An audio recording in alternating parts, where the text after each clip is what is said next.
अस्सलाम वालेकुम नाज़रीन, आप देख रहे हैं ऑफिशियल यूट्यूब चैनल और मैं आपका दोस्त अलमास। आज की वीडियो में आपको इंट्रोडक्शन देने जा रहा हूँ HTML का। HTML क्या है और HTML में क्या कर सकते हैं। मेरी वीडियो को पूरा देखिएगा और वीडियो स्टार्ट करने से पहले मेरे चैनल को सब्सक्राइब कर लें, लाइक करें और मेरी वीडियो को लाइक करें, शेयर करें और कमेंट करें। और जो भी आपको प्रॉब्लम फेस हो रही है HTML से रिलेटेड तो कमेंट में मुझे ज़रूर बताएं। मैं कोशिश करूँगा कि मैं आपकी प्रॉब्लम को सॉल्व कर सकूँ और आपको नेक्स्ट वीडियो में इस आपकी प्रॉब्लम्स को और क्यूरीज को क्लियर कर सकूं। वीडियो स्टार्ट करते हैं। सबसे पहले इंट्रोडक्शन के लिए जो HTML का इंट्रोडक्शन है उसको समझने के लिए हमें वेबसाइट का कॉन्सेप्ट को समझना पड़ेगा। What is website? वेबसाइट क्या है? Website is a collection of web pages. Website क्या है? वेबसाइट दरअसल मालूमात का ऐसा मजमुआ होता है कि जिसको इंटरनेट पर रखने के लिए सफ़ात की शक्ल में तश्कील दिया जाता है, जिनको वेब पेज कहते हैं। तो आइए अब हम ये जान लेते हैं कि वेब सफ़ा आखिरकार होता क्या है। वेब सफ़ा एक सादा दस्तावेज़ है जो ब्राउज़र के ज़रिए डिस्प्ले किया जा सकता है। ऐसी दस्तावेज़ात HTML ज़बान में लिखी जाती हैं जिसका हम दूसरे मज़ामीन में मज़ीद तफसील से जायज़ा लेते हैं। एक वेब सफ़ा मुख्तलिफ किस्म के वसाइल को सरायत कर सकता है, जैसे तर्ज की मालूमात, सफ़ा की शक्ल और सूरत को कंट्रोल करना। अब बात कर लेते हैं HTML के बारे में, HTML के तारुफ के बारे में, असल टॉपिक के बारे में। HTML क्या है? HTML का मतलब क्या है? HTML का मतलब है हाइपर टेक्स्ट मार्कअप लैंग्वेज और ये जो है किसी भी वेबसाइट को बनाने के लिए एक बुनियादी ज़ुबान होती है। HTML का मतलब मैंने आपको बता दिया। अब इसको आपको बताता हूँ, इसको तफसील से बताता हूँ कि ये HTML है क्या चीज़। तो अब जान लेते हैं हाइपर का मतलब क्या है। हाइपर का मतलब वो टेक्स्ट है जो कि क्लिकेबल होता है। ठीक है, अब मैं आपको एक मिसाल के तौर पर ये डॉन न्यूज़ की वेबसाइट पे लेके आया हूँ। तो डॉन न्यूज़ की वेबसाइट पे आप ये देख सकते हैं मेन्यू में कुछ पेजेस दिए हो गए हैं। ये क्या है? ये वेब पेजेस कहलाते हैं। ठीक है, इसको क्लिक करता हूँ तो ये क्लिकेबल है। तो ये मतलब क्या है? ये हाइपर टेक्स्ट है। ठीक है, यहाँ पे उन्होंने होम का लिखा होगा, यहाँ पे लेटेस्ट का लिखा है। जहाँ पे मैं कर्सर को मूव करता हूँ यहाँ पे हेड साइन बन जाता है और दोबारा अब जब मैं इसको क्लिक करता हूँ तो ये एक वेब पेज हमारे पास खुल जाता है। तो ये था एक वेब पेज। ठीक है, ये सारा क्या है? एक वेब पेज है, ये आप देख सकते हैं। ठीक है, ये था एक वेब पेज और इसको पाकिस्तान पे मैंने क्लिक किया है तो ये क्या है? ये क्लिकेबल है। ठीक है, जो टेक्स्ट क्लिकेबल हो वो हाइपर टेक्स्ट कहलाता है। ठीक है, और जो टेक्स्ट अब मार्कअप टेक्स्ट क्या होता है? मार्कअप टेक्स्ट ऐसा टेक्स्ट होता है जो कि क्लिकेबल नहीं होता, जो कि सिर्फ महज बोल्ड हो या टैलिक हो या वो सिंपल टेक्स्ट हो और वो टैग्स HTML के टैग्स के दरमियान में लिखा जाए, वो मार्कअप टेक्स्ट कहलाता है। अब जिस तरह आप यहाँ पे देख सकते हैं, यहाँ पे H1 का टैग यूज़ किया गया है। H1 का स्टार्टिंग और क्लोजिंग टैग के दरमियान जो टेक्स्ट लिखा गया है ये मार्कअप टेक्स्ट कहलाएगा। ठीक है, क्योंकि अब ये जो है टेक्स्ट क्लिकेबल नहीं है। अब जब ये वेब ब्राउज़र में शो होगा तो ये एक हेडिंग की शक्ल में शो होगा, क्योंकि H1 का जो टैग होता है वो हेडिंग के लिए यूज़ किया जाता है। अब जो ये P टैग है जिसमें मैं फर्स्ट पैराग्राफ लिखा गया है, ये एक सिंपल टेक्स्ट होगा।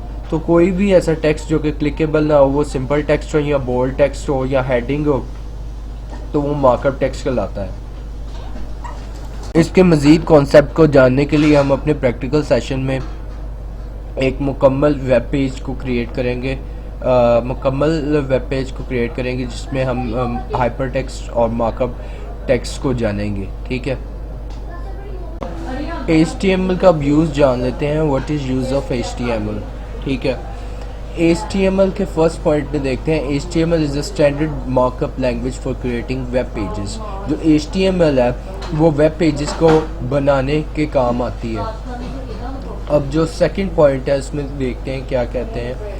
HTML describes the structure of a web page. जो HTML है वो एक वेब पेज के स्ट्रक्चर को बयान करता है। अब थर्ड में देखते हैं HTML consist of a series of elements. जो HTML है वो एलिमेंट्स पर मुश्तमिल है, ठीक है, वो एलिमेंट्स से मिलकर बनता है, मिलकर बनती है HTML, ठीक है। तो जो HTML के अंदर जो एलिमेंट्स हैं मिलकर एक वेब पेज की शक्ल इख्तियार करते हैं। डिफरेंट तरह के एलिमेंट्स जो है वो एक वेब पेज की सूरत इख्तियार करते हैं, ठीक है। अब नेक्स्ट देखते हैं कि HTML के एलिमेंट आखिरकार है क्या चीज़।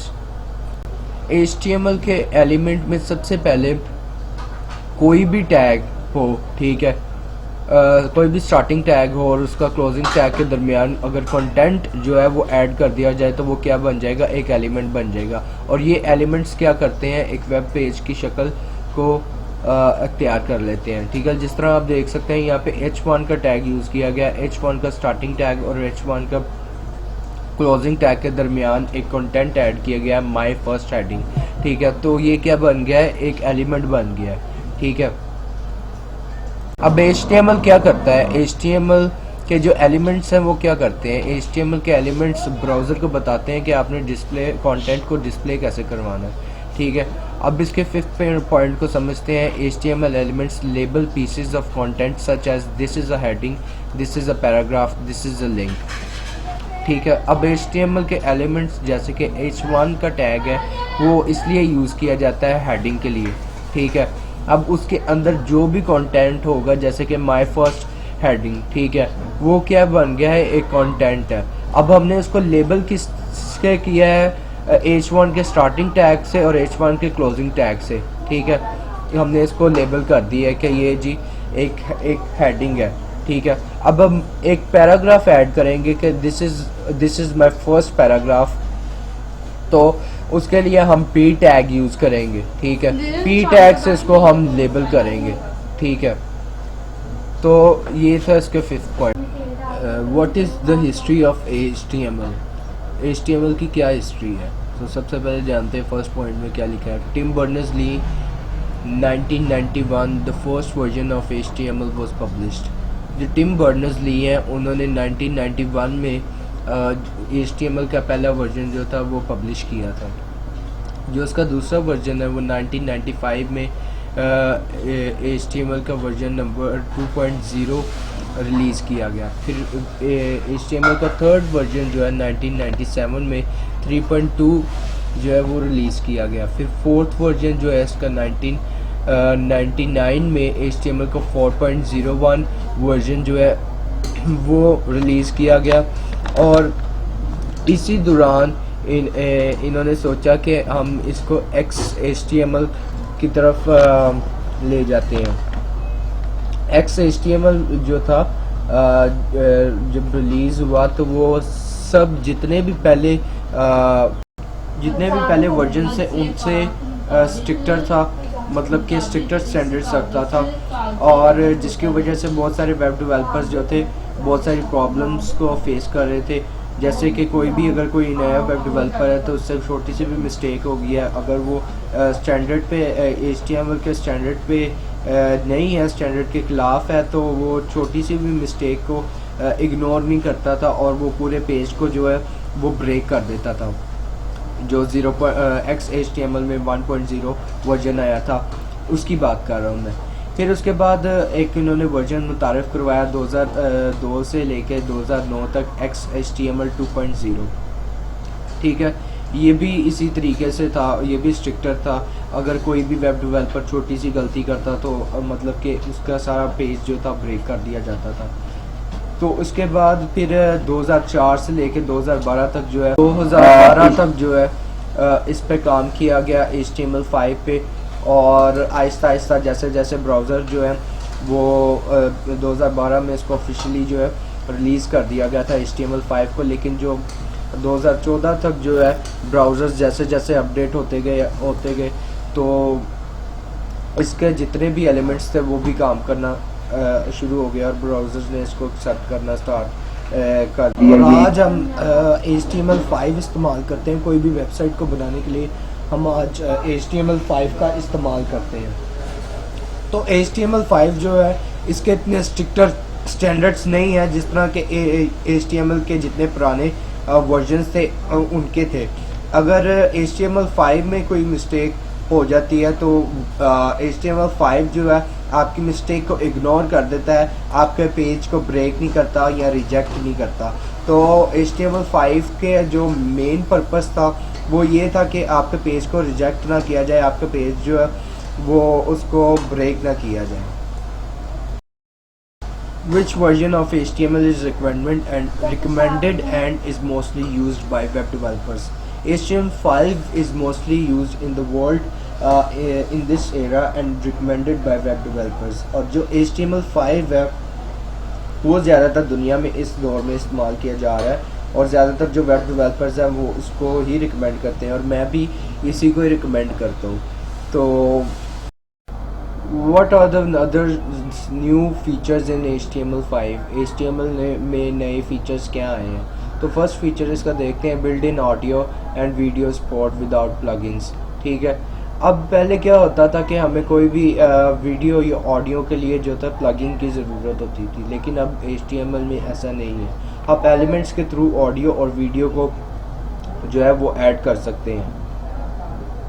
Enhanced from controls and attributes. ठीक है, अब क्या किया गया है जावा HTML में कि इसमें एलिमेंट्स को मुतारिफ करवा दिया गया है फॉर्म्स के लिए। ठीक है, आप देखते हैं कि जो वेबसाइट्स है, वेबसाइट्स में आप जाते हैं तो लॉगिन का आप देखते हैं, लॉगिन फॉर्म्स देखते हैं। ठीक है, फिर रजिस्ट्रेशन फॉर्म्स देखते हैं और बहुत सारे आप वेबसाइट्स में फॉर्म देखते हैं। तो उसमें क्या होता था पहले कि बहुत सारी जावास्क्रिप्ट यूज़ करनी पड़ती थी कि ये जो फॉर्म है ये वैलिड हो, इसमें जो डाटा दिया गया ये वैलिड हो, और फिर उसके बाद जो जावास्क्रिप्ट था ये इसको डिटरमिन करता था। ठीक है, फिर उसके बाद क्या है कि ये एम्प्टी ना हो। ठीक है, अब क्या है कि अब HTML में जो है इनपुट टाइप्स जो है वो स्पेसिफिकली इंट्रोड्यूस करवा दी गई हैं, जिसके थ्रू जो है फ़ोन की अलग इनपुट है, ईमेल की अलग इनपुट है, नेम की अलग इनपुट है, तो डेट और टाइम की अलग इनपुट दे दी गई है। तो इस तरह जावास्क्रिप्ट में अलग अलग इनपुट टाइप्स है जिसके थ्रू आप जो है अपना फॉर्म जो है बना सकते हैं HTML में ही। इसके लिए अब थर्ड पार्टी कोई भी थर्ड पार्टी लैंग्वेज जो है उसकी आपको ज़रूरत नहीं पड़ेगी। जो थर्ड पॉइंट है, थर्ड पॉइंट में देखते हैं। थर्ड पॉइंट में the canvas a way to draw directly on a web page. ठीक है, तो इस कैनवस जो HTML5 है उसमें कैनवस भी मुतारफ़ करवाया गया जिससे आप डिफरेंट टाइप्स ऑफ शेप्स बना सकते हैं वेब पेज में। और इसकी वजह से अब जो है वेब ब्राउज़र गेम्स भी मुतारफ़ करवाई जा रही हैं HTML5 के ज़रिए से।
आपने क्या करना है कि यहाँ पे डॉक टाइप जो है अपने स्टैंडर्ड को डिक्लेयर करना है। HTML5 के लिए हम अपने HTML5 के स्टैंडर्ड को डिक्लेयर करने के लिए डॉक टाइप HTML यूज़ करते हैं, फिर उसके बाद एक HTML का टैग यूज़ करते हैं, फिर हेड का टैग यूज़ करते हैं। ठीक है, फिर उसके बाद टाइटल का टैग यूज़ करते हैं, ठीक है, टाइटल में अपना टाइटल देते हैं, फिर हेड के टैग को क्लोज़ कर देते हैं। फिर बॉडी का टैग यूज़ करते हैं, तो बॉडी में सबसे पहले आपकी रिक्वायरमेंट पे बेस करता है। अब मैंने आपको समझाने के लिए यहाँ पे सिर्फ H1 का टैग यूज़ किया है, और H1 के टैग में मैंने लिखा है माय फर्स्ट हेडिंग, ठीक है। फिर उसके बाद मैंने H1 के टैग को क्लोज़ कर दिया है, ठीक है। अब ये क्या है, ये एक एलिमेंट बन गया है, ठीक है। जब इसमें टैग में कोई भी टेक्स्ट ऐड कर देते हैं या कंटेंट ऐड कर देते हैं तो वो एक एलिमेंट बन जाता है, ठीक है। अब इसके बाद मैंने क्या किया, पी का टैग यूज़ किया, पी के टैग में माय फर्स्ट पैराग्राफ यानी कि एक टेक्स्ट जो है ऐड कर दिया, फिर पी के टैग को क्लोज कर दिया। तो ये भी क्या बन गया, एक एलिमेंट बन गया। बॉडी भी क्या है, बॉडी का भी एक एलिमेंट है, तो ये बॉडी का भी ये सारा एलिमेंट को हमने क्लोज कर दिया। फिर उसके बाद HTML का जो है, HTML के भी एलिमेंट को हमने यहाँ पे क्लोज कर दिया। सो अब मैं आपको दिखाता हूँ कि ये किस तरह मतलब कि शो होगा ब्राउज़र में। तो मैं आपको डायरेक्ट ब्राउज़र की तरफ ले जाता हूँ। तो ये देख रहे हैं जो मैंने हेडिंग यूज़ की है ये बोल्ड नज़र आ रही है, ठीक है। तो कोई भी ऐसा टेक्स्ट जो कि क्लिकेबल नहीं है वो मार्कअप टेक्स्ट कहलाता है, ठीक है। तो अब ब्राउज़र ने क्या किया है, ब्राउज़र को सबसे पहले हमने जो हेडिंग थी, हेडिंग में सबसे पहले हमने क्या किया है कि लेबल कर दिया है। H1 से हमने हेडिंग को लेबल कर दिया कि भाई ये हमारी फर्स्ट हेडिंग है, ठीक है। फिर उसके बाद जो पैराग्राफ था, पैराग्राफ से भी हमने जो है उसको लेबल कर दिया कि भाई ये हमारा फर्स्ट पैराग्राफ है।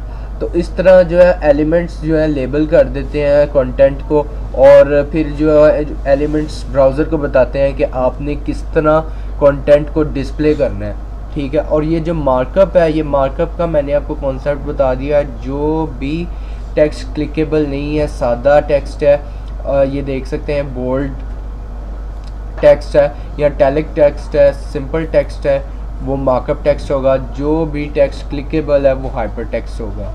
Thank you so much, God bless you, stay